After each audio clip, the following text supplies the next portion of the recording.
You searched how to buy shares of ADVM CVR, so this quick guide will show the practical steps. ADVM CVR trades on NASDAQ under the ticker ADVM CVR. This is educational content only and not financial advice. To buy ADVM CVR, you need a brokerage account, and we'll use eToro as an example to illustrate the process. After registering, you must verify your account with an identity document and add funds before placing a buy order.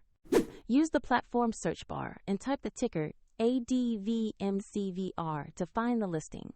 Select the matching NASDAQ entry to ensure you have the correct asset. On the asset page, review the company summary and the price chart to understand basic information about ADVMCVR. Confirm the listing shows NASDAQ and the ticker ADVMCVR to be certain it is the right page. To place an order, choose Buy. Enter the amount you want to invest, then carefully review and confirm the order details. If the market is closed, your order may be queued until the next open session, and the platform will prompt you to add funds if your balance is insufficient. Once the order is executed, the position will appear in your portfolio where you can monitor it. A helpful eToro link is available in the description if you want to follow the same steps.